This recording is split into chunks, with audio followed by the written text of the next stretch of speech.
او علما او نصیحتونه او وعظونه او د علم مجلسونه دا ټولې خبرې پرېږده چې صرف درته الله دا ووایي چې تا زما نافرماني څنګه کوله ولې تا نه لیدو چې خوشا کې د خلک مړه کېږو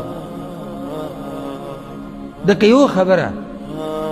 زما او تا سره د یوې خبرې جواب نشته پاتې لا نورې خبرې موږ به څنګه د دې نه منکر شو عجیبه دا ده چې ډېر به داسې وینې ته به چې د مرګ د ده سره تعلق نشته او دی همیشه په دې دنیا کې دی او چېرته موږ د ځان نه دا تپوس نه دی کړی چې زموږ هغه پلار نیکه چېرته تللی دی زموږ پلار نیکه یو وخت کې دلته ونه و که نه و سوال دا دی چېرته لاړ مړه شو که ځمکې ونه خوړو خاورو کې خاورې نه شو